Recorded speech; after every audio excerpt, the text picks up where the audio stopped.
At yun nga guys, good morning, good morning. It's another day and another vlog again.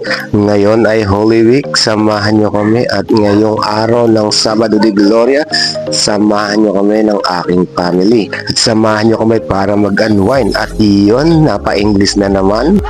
Kasama ko nga pala ngayon ng aking masungit na asawa, masugid na asawa pala. At ang nag-iisa namin poging-pogi na si Asher Valdez. At iyon nga, aliw na aliw siya sa nabili niyang bagong karkar niya. Sa halip na sana ay salbabida ang aming bibilin, ay yun at nauwi nga sa kanyang karkar. Shoutout sa iyo, tindahan.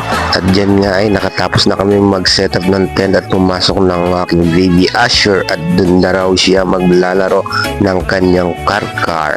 At iyon at sumisili pa nga. At iyon ngayon naman ay magse-setup naman ako ng aking dalang duyan para pag ako'y inantok mamaya ako'y mayroong mahihigaan. At iyon at may nakakilala pa nga sa na dati kong kasama sa trabaho. Shoutout sa iyo dahil nakalimutan ko na ang pangalan mo. At yan nga, tinatali ko na sa magkabilang puno at sinisigurado kong matibay dahil pag ako'y bumagsak, ako'y wasak.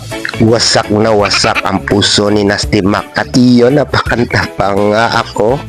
At yun nga, pagkatapos kong mag-setup ng aking duyan ay namasyal na kami ng aking baby Asher. At yun, tuwang-tuwa nga siya, mukhang nagustuhan dito sa loob ng kagubatan. Ayan, at may patapak-tapak pa sa tubig.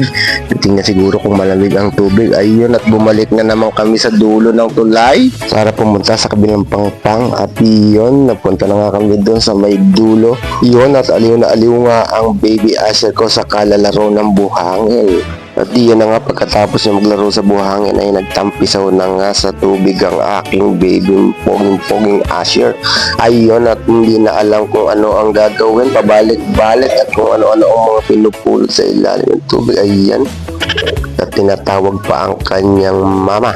Sila daw ay maglaro. At sa mga nagtatanong kung saan lugar ito, dito nga pala ito matatagpuan sa DRT Bulacan. Nagpasya ng Eagle Cement at ang pangalan ng resort na ito ay Sentrong Bato. Maraming resort dito pero dito namin naisipang maligo dahil dito ay may campsite pa. Shoutout sa iyo, Sentrong Bato. At kung isa ka sa nakapanood ng aking mga video, pwede bang maki-like and share man lang dyan. Salamat and bye-bye!